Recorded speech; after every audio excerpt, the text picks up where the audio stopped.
할렐루야. 잘 지내셨습니까? 예. 오늘이 어버이날인데 또 어버이 주일입니다. 참 뜻깊은 날이고 또 여러분이 얼굴이 화사해졌습니다. 효도를 많이 받으신 것 같습니다. 예. 특별히 우리 자녀들에게 아마 전화도 왔을 거고 또 식사도 약속 받을 거고 또 여러 가지 아마 부모님들에게 자녀들이 많이 아마 애쓰게 될 겁니다. 특히 우리 부모님들은 참 그동안 참 고생 많이 하셨는데 또 이런 날을 통해서 기쁨이 넘치고 은혜가 넘치고 하나님이 주시는 복도 많이 받는 귀한 역사가 있길 축원합니다. 미국에서 12살도 채 안 된 어떤 소년이 아버지에게 가벼운 야단을 맞은 후에 너무 화가 났습니다. 그래서 아버지를 총으로 쏴서 살해를 한 일이 있습니다. 이 아들은 그렇게 아버지의 꾸지람이 심한 것도 아니었고 또 뭐 오랜 시간 동안에 꾸지람을 한 것도 아니었는데 이 아들의 마음이 어떤 상태에 있었는지 모르지만 12살밖에 되지 않는 이 아들이 화가 나게 되었고 그래서 아버지가 자고 있는 그 모습에 아버지 총을 들고 와서 그냥 자고 있는 아버지를 쏘았다는 겁니다. 굉장히 이 아들의 마음은 어떤 마음이었는지 잘 모르겠습니다. 홧김에 그랬는지 아니면 12살밖에 안 되었는데 정말 이 아이가 뭐 어떤 가치관이 있었는지 잘 알지 못하겠습니다. 그러나 이 아이는 그 사건 이후에 미성년자이기 때문에 그 소년원으로 들어가게 되었습니다. 이 교도소에서 그 수감자를 관리하는 간수가 어느 날 밤 어둠이 가득 내려앉은 그 시각에 이제 복도를 이렇게 걸어가고 있는데 그곳에 흐느끼는 소리가 들리더라는 거예요. 그래서 가까이 가서 그 문 앞에 서서 가만히 들어보니까 이 소년이 이런 이야기를 반복적으로 하더라는 거예요. 아빠가 보고 싶어요. 아빠 미안해요. 그런데 정말 보고 싶어요. 이런 이야기를 수도 없이 계속 반복하더라는 거예요. 여러분 영어에 애정의 관계라는 말이 있습니다. 애정의 관계. 사랑하면서 때로는 그 사랑이 나에게 충족되어지지 않을 때 그때 사랑이 오히려 미움이 된다는 그런 말이기도 합니다. 지금 이 시대에 또다시 부모를 향해서 또 자녀들이 책임을 다 이렇게 해라 라고 말하는 것은 어쩐지 시대의 흐름에서 벗어나서 가부장적인 그런 도덕 강론처럼 들릴지도 모르겠습니다.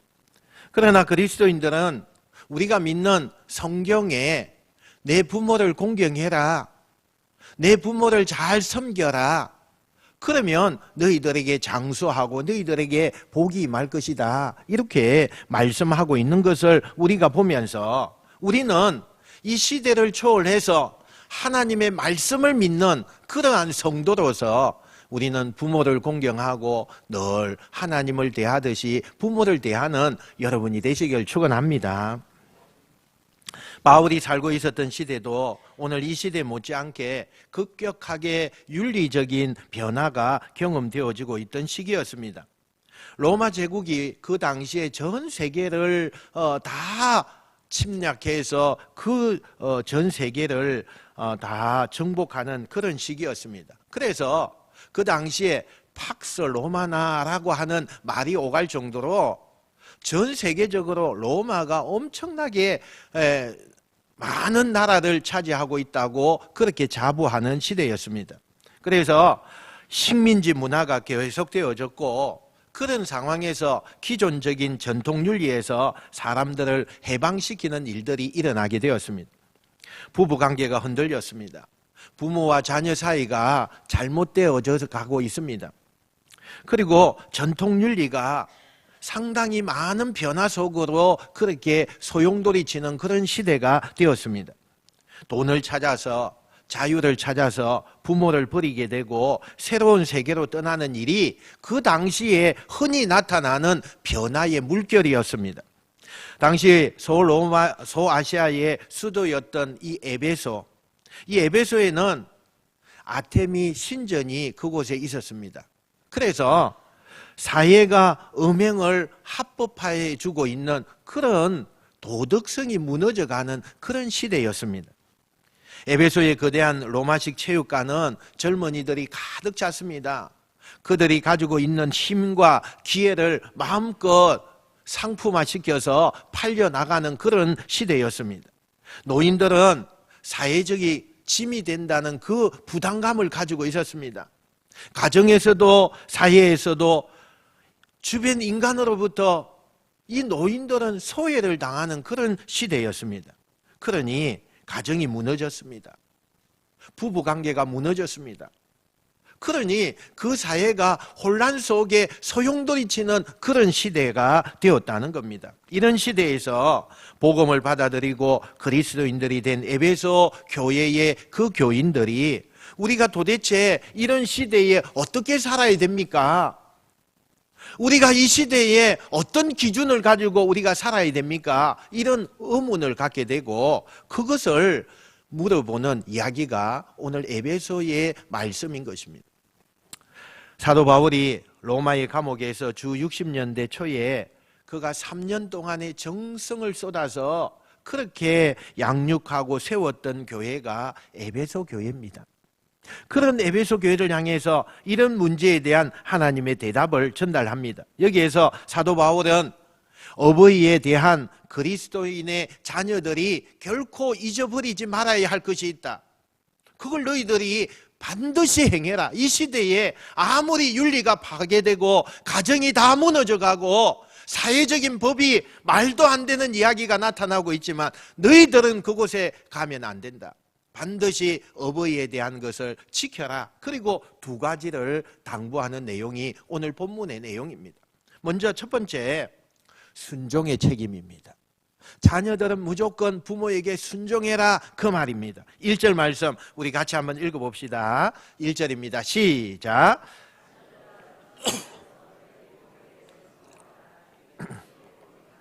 아멘. 여러분, 이 말씀은 결코 부모에게 맹목적으로 너희가 순종해라, 맹목적으로 모든 것을 다 복종해라, 그런 말씀이 아닙니다. 여기에 보면 주 안에서 순종해라, 주 안에서 이걸 먼저 염두하고 우리가 바라봐야 합니다.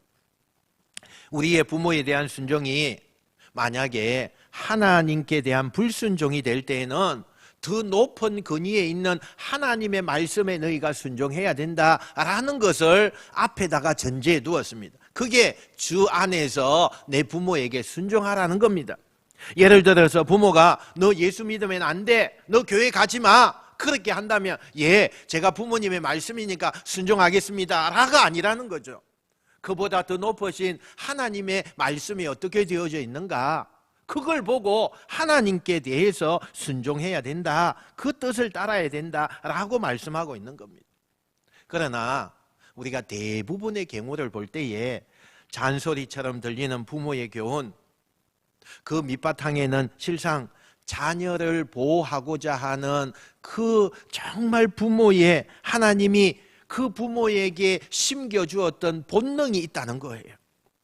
그 본능을 우리가 안다면 부모의 말씀을 따르는 것이 우리의 정당한 도리다라는 것을 말씀하고 있습니다. 그래서 같은 1절 하반절에 우리가 순종해야 될 이유에 대해서 말씀하고 계시고 있지 않습니까? 그것이 뭐라고 적혀 있어요? 이것이 옳으니라, 이렇게 되어 있어요. 이것이 옳으니라. 여러분, 이것이 옳다는 것은 자연적인 명령이기 때문에 옳은 것이다. 다른 말로 이야기한다면 이것은 자연법이라는 겁니다. 이 자연법은 하나님이 인간의 마음에 새긴 양심의 법을 말씀하고 있습니다. 하나님이 인간을 만드시고 그 안에다가 자연법을 주셨어요. 그게 뭐냐? 인간의 양심입니다.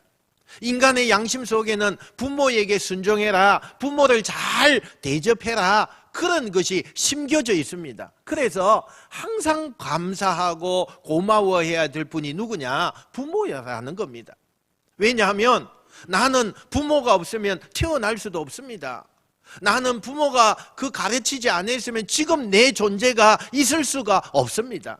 그래서 우리의 자연법 속에, 내 속에 심겨져 있는 이 본능, 양심의 그 소리는 부모에게 순종해라, 그렇게 말씀하고 있다는 겁니다. 여러분, 어떤 문화권에도요, 부모의 순종을 가르치지 않는 문화권이 없어요. 어떤 곳에든지 부모에 대한 순종은 반드시 가르치게 되어져 있습니다. 부모에 대한 도리가 양심의 명령이기 때문에 그렇다는 겁니다. 부모의 존재는 어쩌면 하나님의 마음과 메시지를 전달하기 위한 하나님의 도구라고도 할 수가 있다는 거예요. 그렇다면 우리는 부모님의 그 말씀에서 하나님의 말씀을 들으셔야 돼요. 부모의 고통에서 하나님의 고통을 느껴야 된다는 거예요. 부모의 눈물에서 하나님의 눈물을 볼 수 있어야 된다는 거예요.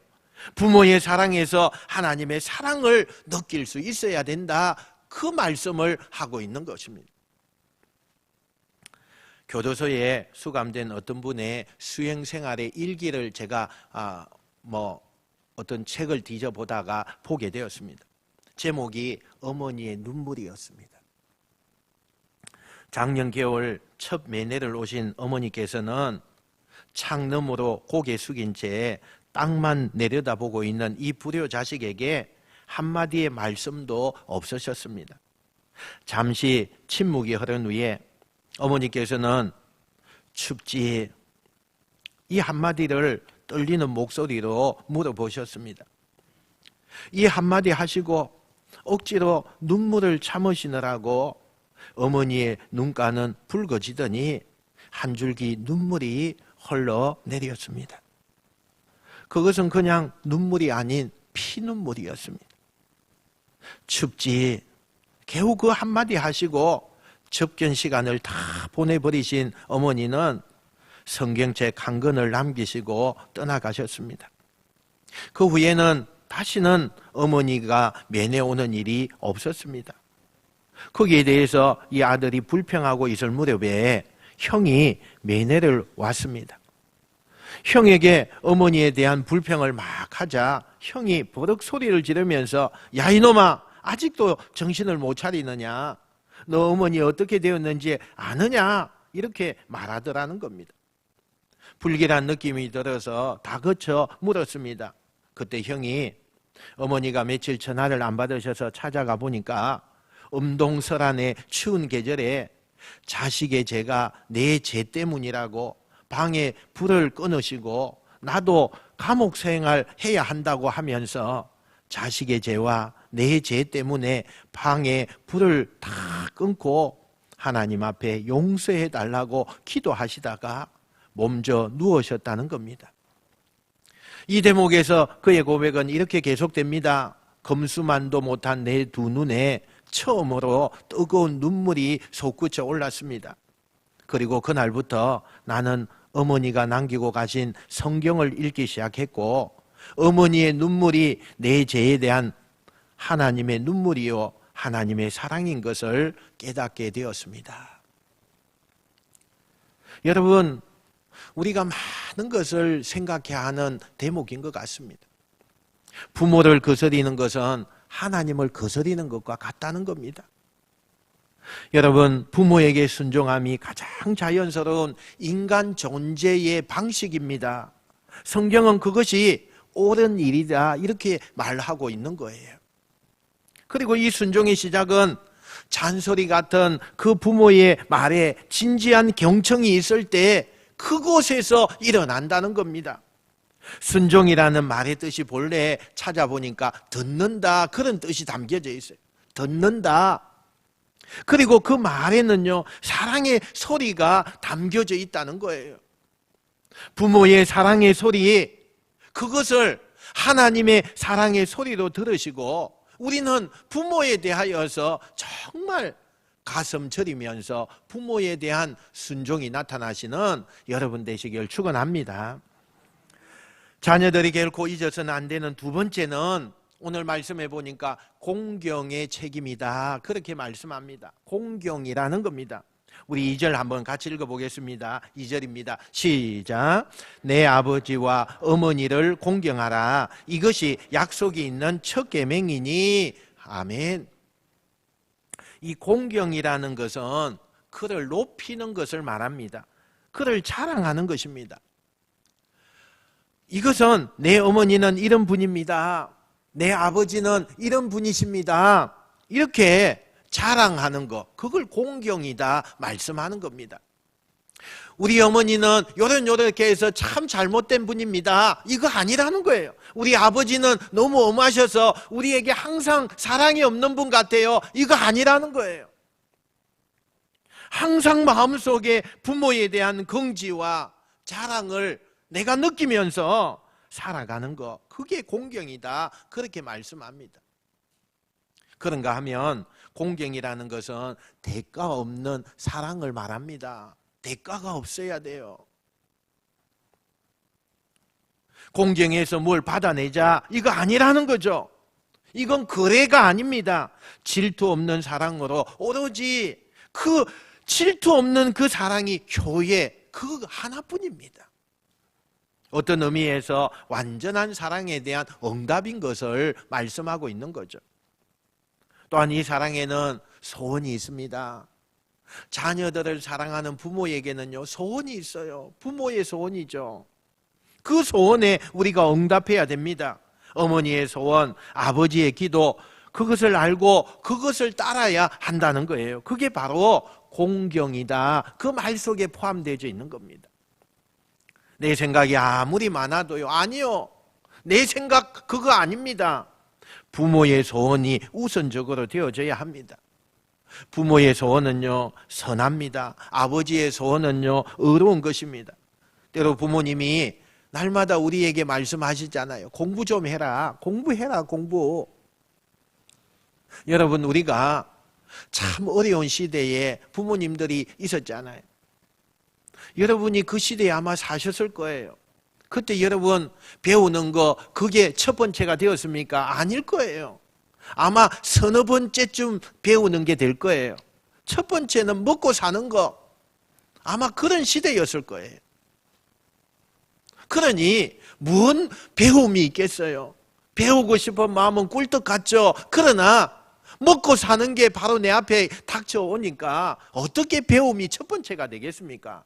그래서 자녀들을 낳으면 공부 많이 시켜야 되겠다, 내가 이렇게 답답하니까 공부 좀 시켜서 훌륭한 사람 만들어야 되겠다, 그 말 아니겠습니까? 참 긴 이야기죠. 그 이야기 풀려면 아마 오늘 하루 종일 이야기해도 아마 다 못할 겁니다.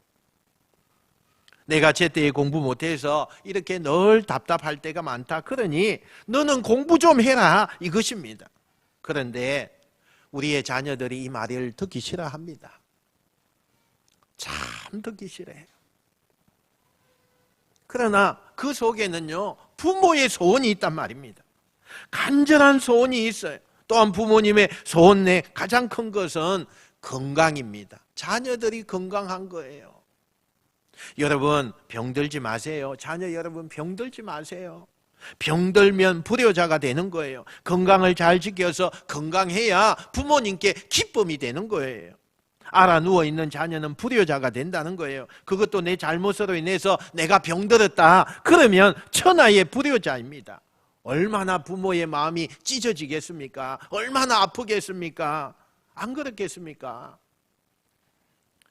또 부모님 앞에서는 한숨 쉬는 거 아닙니다. 너무 큰 일이 있길래 부모님 앞에서 한숨을 쉽니까? 한숨 쉬는 거 아니에요. 죽기 전에는 슬픈 이야기 하는 거 아니에요. 어떤 슬픔이 있다 해도 부모 앞에서 그런 이야기 하는 거 아닙니다. 부모의 마음에는 기쁨을 드려야 되니까 부모님 앞에는 탄식하고 괴로워해서는 안 된다는 거예요.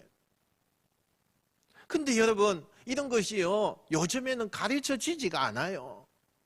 자식들에게 가르쳐지지 않으니까 얼마나 부모의 입장에서 볼 때는 참 너무 한심스럽잖아요, 자녀들이. 특히 우리가 정직하게 신앙생활 잘 하는 거, 그것이 부모의 소원을 이루어 드리는 거예요.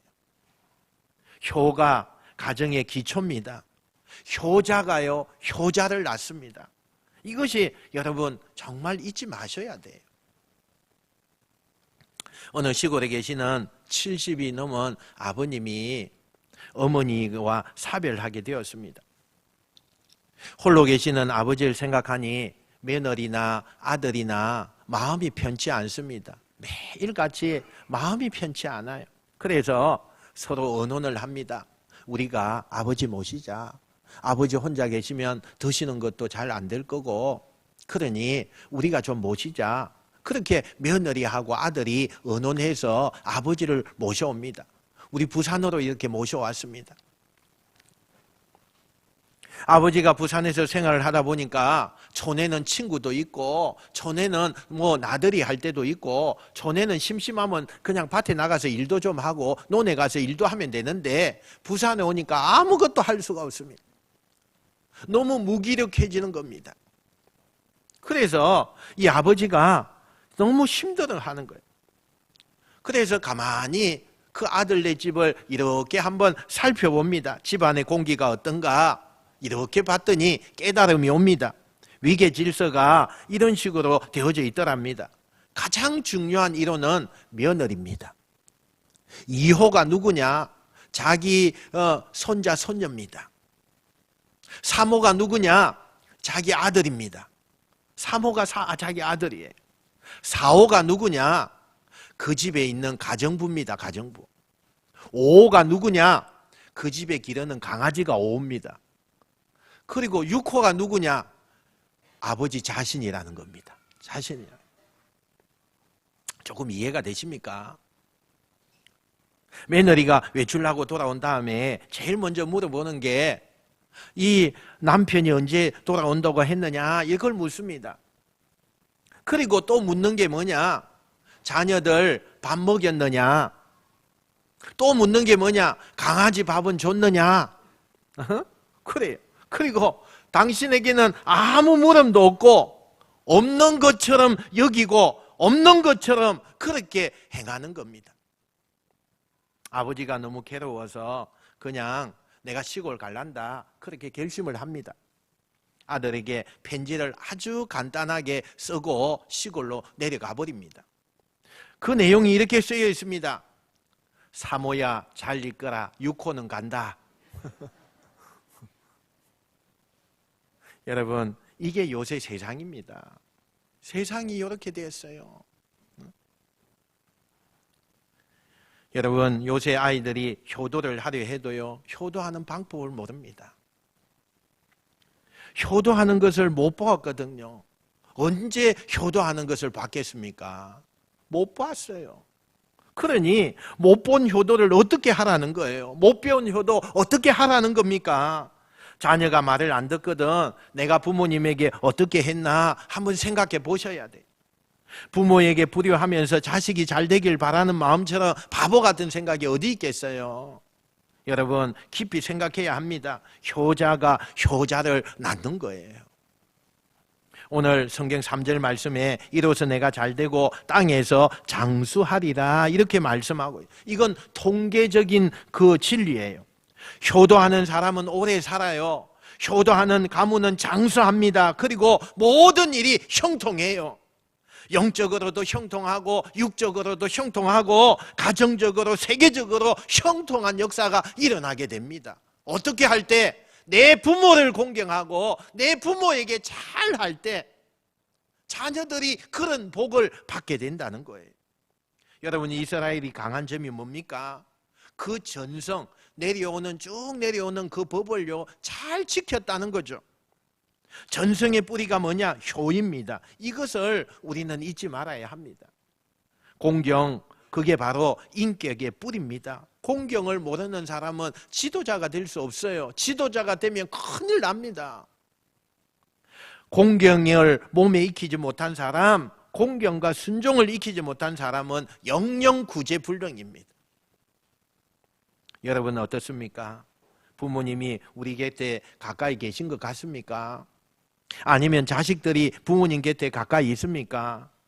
사람은 철이 들고 나서야 비로소 부모의 곁으로 가까이 다가간다는 그런 이야기가 있습니다.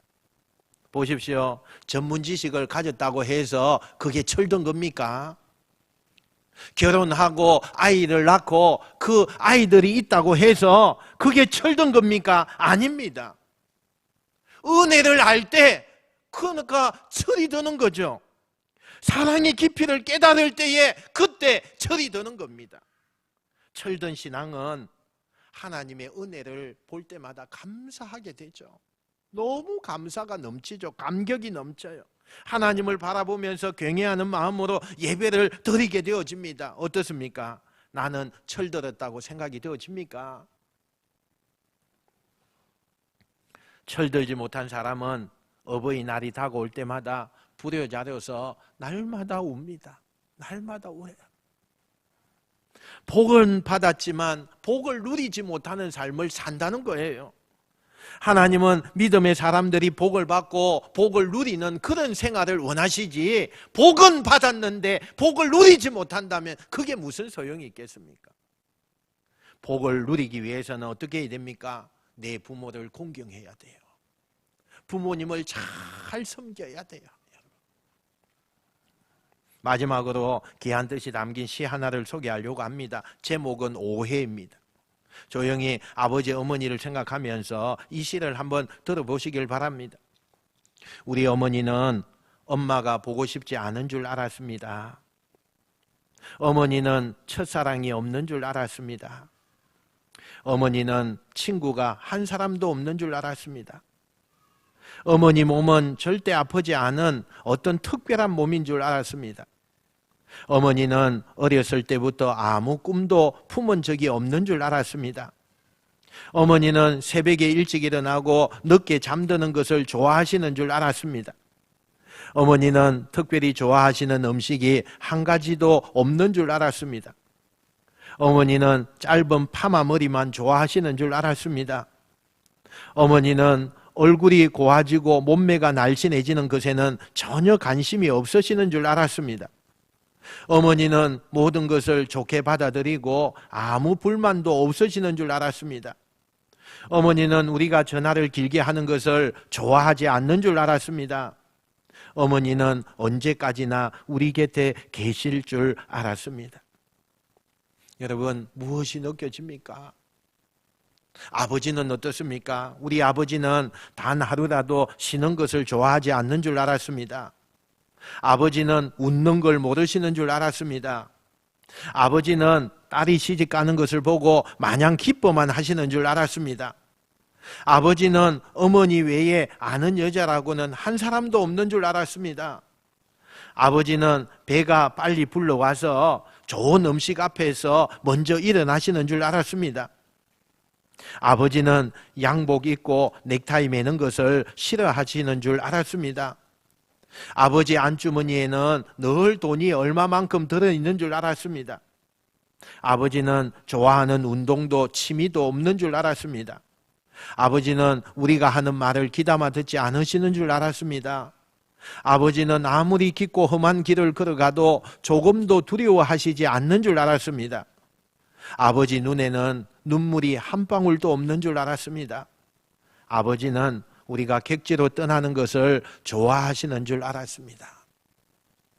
여러분, 우리의 어머니와 아버지가 이런 생활을 한 거예요. 그게 하고 싶어서 그렇게 했겠습니까? 다 자식을 위해서. 내 것은 다 내려놓은 거예요. 다 양보한 거예요. 자식만 보고 산 거예요. 우리 자녀들이 그걸 알아야 돼요. 사랑하는 성도 여러분, 자녀 여러분, 이와 같은 오해를 오랫동안 해왔던 것이 저와 여러분 아닙니까? 이제는 자녀로서 진정 어버이의 즐거움을 위해서 순종하고 공경하여서 후회 없는 효도를 다짐하고 행하시는 여러분 되시기를 주님의 이름으로 축원드립니다. 축원드립니다. 기도하겠습니다.